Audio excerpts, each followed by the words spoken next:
As we reported, Texas Democrats are in Washington, D.C. today after abandoning the state in order to prevent the passage of a new voting reform bill. Yesterday, more than 50 Democratic members of the Texas State House boarded private planes bound for the nation's capital, D.C., where they plan to stay for weeks, they say, if necessary. The move effectively prevents Republicans from taking up the bill by denying the quorum required to pass new legislation. In response, Texas Governor Greg Abbott is threatening to have the legislators arrested upon their return to the Lone Star State. I can and I will continue to call special session after special session after special session all the way up until election next year. And so if these people want to be hanging out wherever they're hanging out on this taxpayer-paid junket, they're going to have to be prepared to do it for well over a year. As soon as they come back in the state of Texas, they will be arrested. They will be cabined inside the Texas Capitol until they get their job done. Seems the question is, will Governor Abbott hold the line? For more, let me turn to senior editor at Human Events, Jack Posobiec. Agent Poso, good to see you, sir. Commodore Sexton, how are you, my friend? I'm all right. I'm telling you, I'm a man who, when you hear a guy in Texas say, we will arrest you when you enter our state, I generally take that seriously. You think that he's going to actually manage to hold the line on this one? Well, I think there's something very interesting going on with this political stunt, which is actually a completely illegal act of these Texas Democrats saying that they are going to effectively derail the Texas legislative session. Now, for people who don't understand how state government works, Texas is a little different. They meet for select sessions on, I believe it's a 2-year cycle to pass legislation like this. Now, by them leaving, it robs Texas of having a quorum, which is actually not in line. It's a violation of the Texas state constitution, one that they swore to uphold when they took office. So here's something that's an interesting way to look at this situation that I don't think anyone's talking about. And you've seen some people ask who paid for these flights, and then other people saying, well, we need this law. But let's go back a second here. Weren't we told that January 6th was an insurrection because January 6th disrupted a democratic process?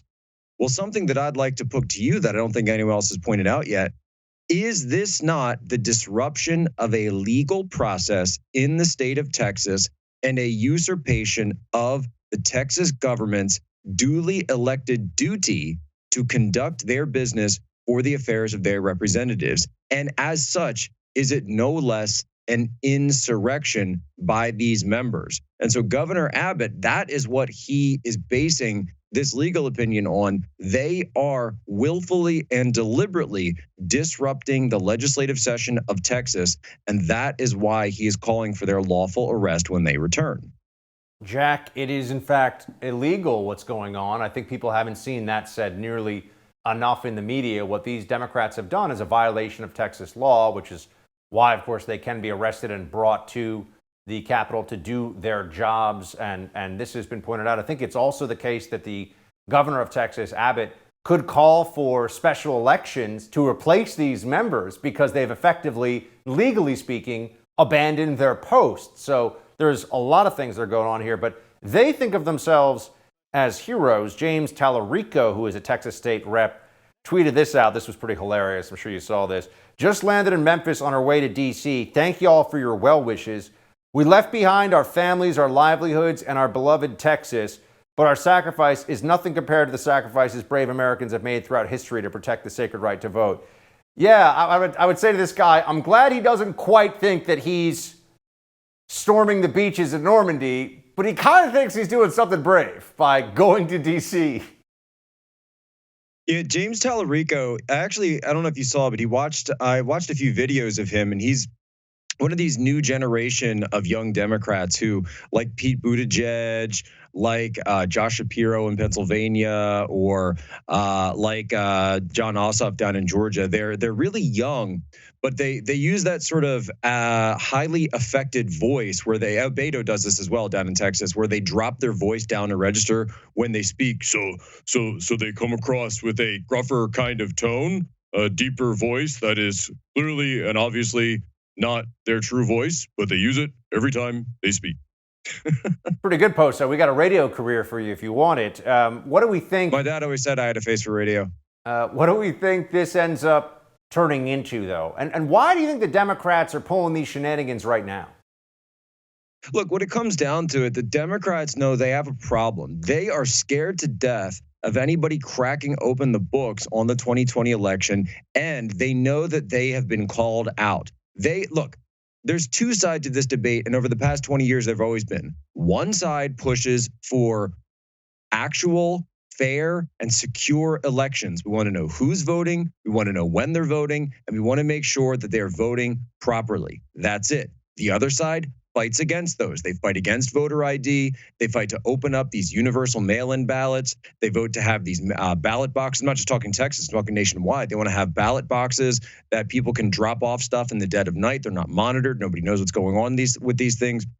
One side argues for secure elections that are high integrity. The other side argues for unsecure, low integrity elections. And the problem is that when you have low integrity elections, that's what causes mistrust and deep-seated resentment of those telling you that you can't have higher integrity. If this was happening in the military or in the intelligence community where you and I worked, this would not fly. If this was happening in the private sector and they said, no, you can't audit our financials, you might go to jail, right? If you have a public company and they say, we want to audit your books. No, you can't do that. All right, that's an arrestable offense.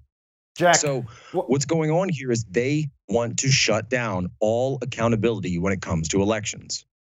Jack, I want to just get your take before we let you go on the status of the Democrat insurrection narrative. I've seen that there's going to be some additional tech maybe used by Capitol Hill police to surveil citizens to make sure they can keep the next insurrection. You know, the fencing has come down, but they say they're going to keep the next insurrection from happening.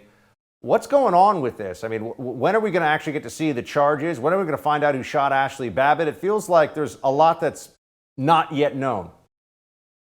Well, what's incredible to me is that we've again come to a solution without a problem. We have not yet seen any of these defendants prosecuted for treason, for sedition, for an actual insurrection, right? We've seen trespassing, we've seen disruptions, and certainly we don't argue that any of those things took place. And yet law enforcement, when it comes to the FBI and the DOJ's response to this, they are talking about going after social media. They are talking about monitoring text messages. They're talking about going into your Telegram channels, your Discord channels. They are going anywhere communications are found because they want to ever increase their wider net of going after what they perceive as domestic enemies. And they're talking about people who have basic questions, like I just alluded to, about the integrity of our elections and quite more broadly, what is actually going on in this country when it comes to those in power, both in government and out of government, who seem to be wielding more and more control over our daily lives.